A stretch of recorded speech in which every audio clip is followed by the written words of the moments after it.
For reflection 2, I'll be talking about the section in chapter 6 that focuses on culture and diversity and students living in poverty. The statistics are pretty bleak about students living in poverty nationwide. The gap between high socioeconomic status students, high achieving students, and students living um, in lower economic situations has widened since the 70s till now. And it just so happens that we live in Texas, which is the #1 state for child poverty. So, as a public school teacher in Dallas ISD, we face a lot of poverty. 100% of students at our school receive free lunch. Dallas ISD, I believe, made that switch recently to go district wide, just because there are such a high number of students living in poverty. North Dallas High School, which is right down the road and in the heart of Uptown, right off McKinney, basically, has the highest number of homeless students in the district. Right next door is a homeless drop-in center for students. There are drop-in centers popping up across schools. My school last year had a washer and dryer to help students keep clean uniforms. Poverty is something that teachers and students face, but it's their students' reality that teachers sometimes might not be sensitive to or cognizant of, and students don't necessarily yet realize the impact that the stress has on their bodies and on their learning, because living in poverty is a stressful situation and it can be traumatic and considered an adverse childhood experience. And so, what the chapter in the book talks about, though, is one thing I think that I found new or interesting is that I always took socioeconomic status to be solely or largely related to income. And the book gives the different categories. And so, like using the chart on page 216, I discovered that growing up, I was middle class, even though I don't know that I felt like I was. I don't think I ever felt poor, but I realized that I got opportunities that provided me privilege in my education.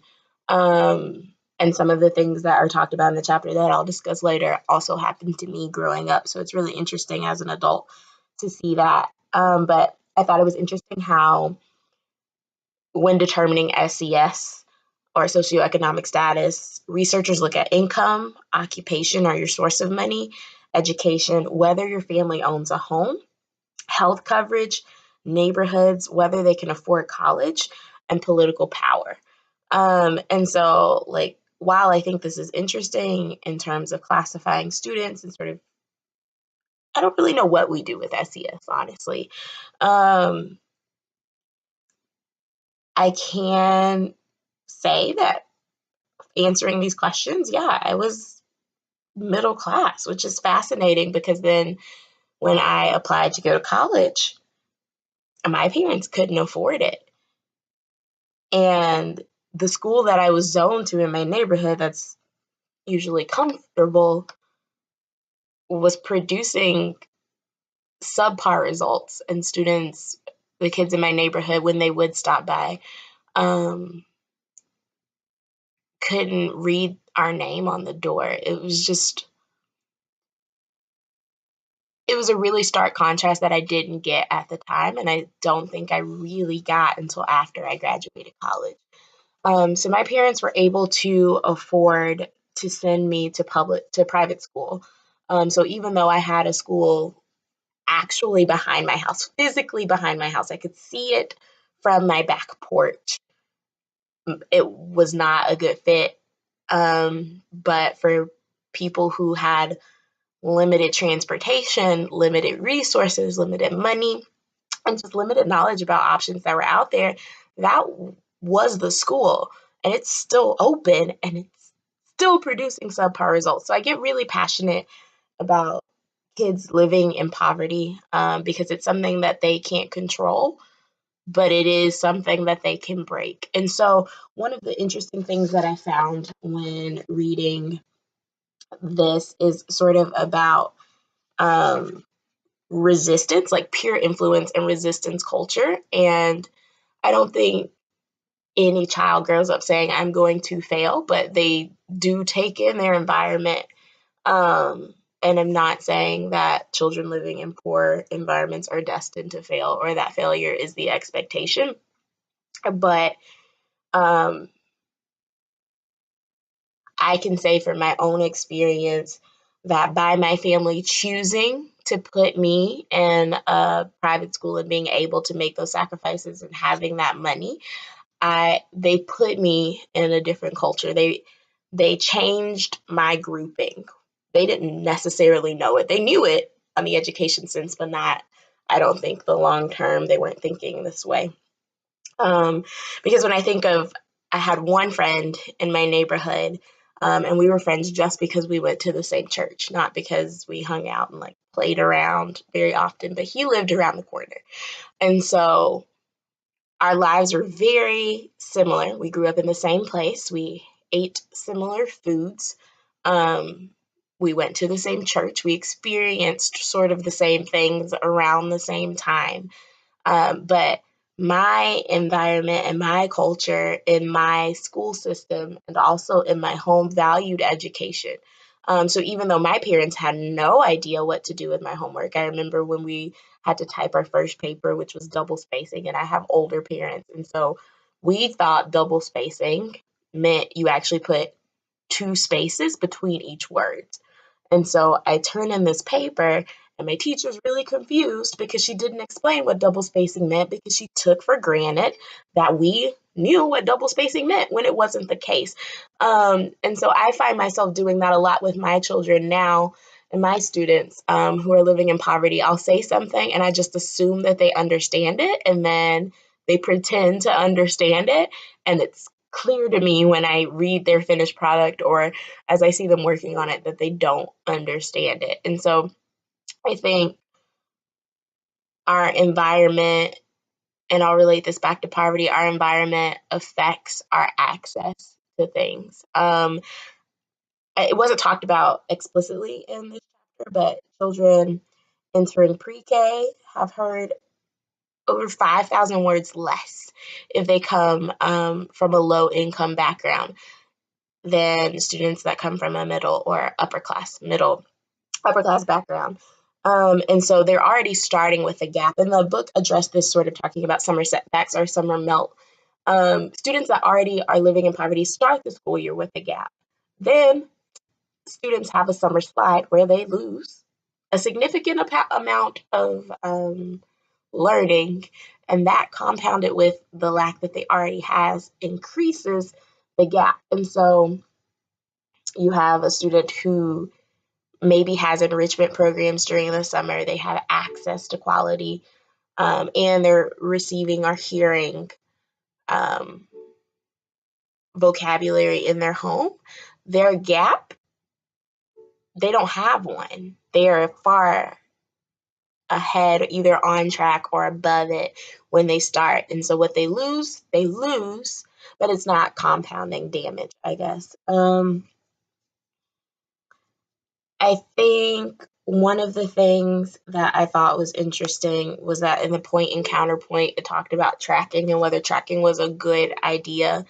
I was not tracked per se, but I did go to private school. And then when I was entering my sophomore year of college, not college, of high school, I applied to go to an international baccalaureate program.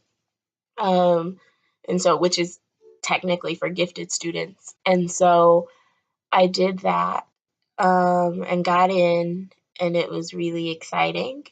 But that honestly changed my entire environment because now, even though my family lived in this neighborhood that people didn't want to go to, I had my Sweet 16 birthday party, and like 4 friends from school showed up because their parents were brave enough, and then other parents were like, well, I wish I could take you, but I don't want you going to that part of town, which is kind of interesting now that I think about it. But anyway, so it took me out of my environment, even though my environment was already privileged in comparison to my neighborhood. So my private school experience was a bubble on top of my neighborhood that shielded me from some of the effects. But then you add this new environment, which is a wider, big bubble. And now I am in school with children whose parents own these major companies in Birmingham, and they are just wealthy and they come from like a background of achievement, in that college is an expectation. Everyone's gone to college, probably some sort of graduate school or professional school, lawyers, doctors, professors, all of these things.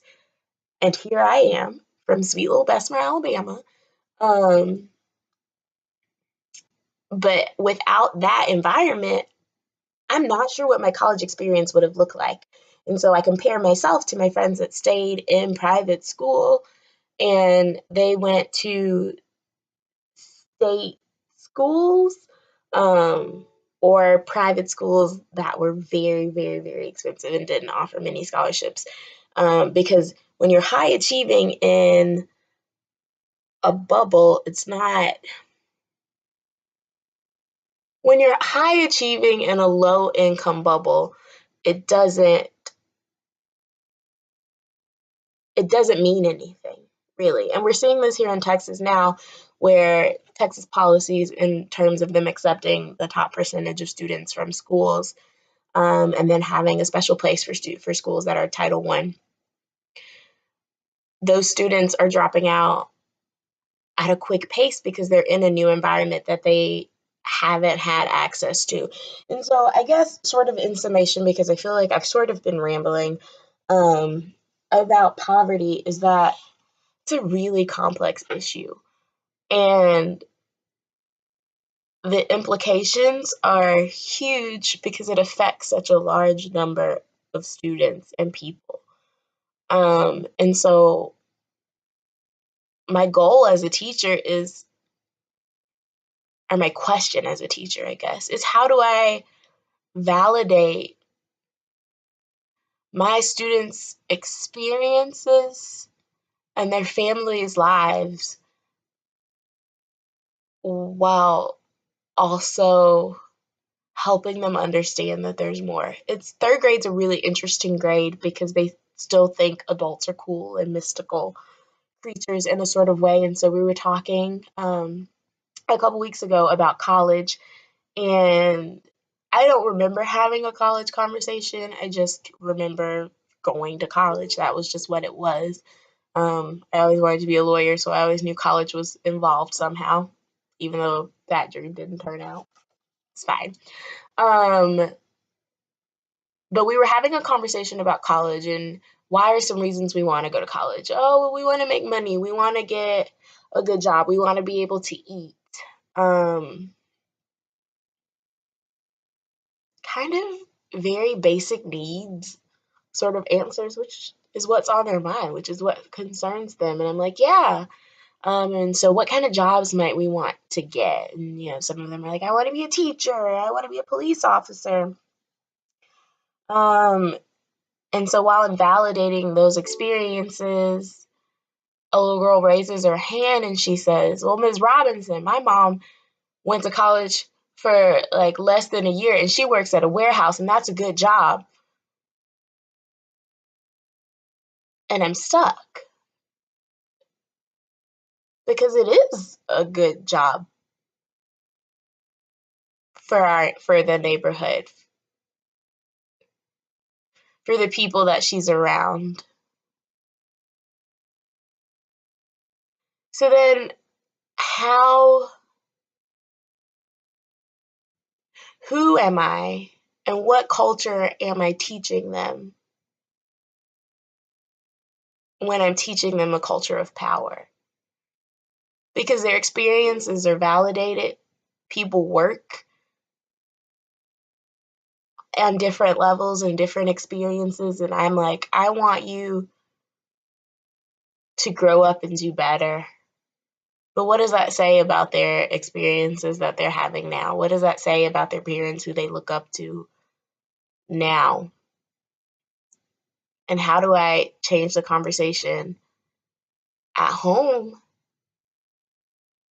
when college seems so far away, or I have a student who has been writing all of these notes because she's afraid that her home will be taken away any day. I can't ignore the reality of their situation in favor of achievement, but I can't ignore achievement for the reality of their situation. And so, there's a hierarchy of needs that I talked about in class, in which like students can't learn until they fill these certain levels, they feel safe and secure and all of that sort of thing.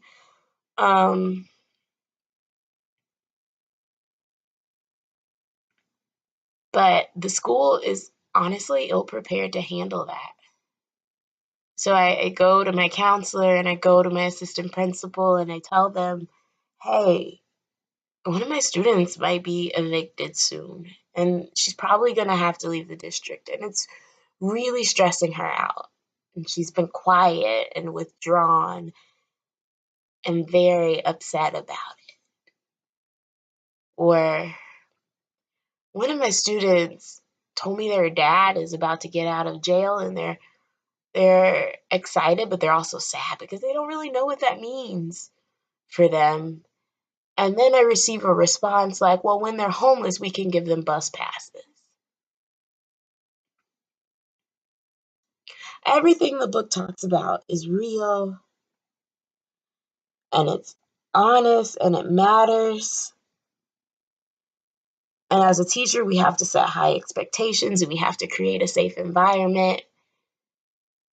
But every day, my students track in their lives, and that poverty affects their lives. So what does it look like to be high achieving in poverty? And the book doesn't really tell me that answer. So I guess on a final note, that's my lingering question.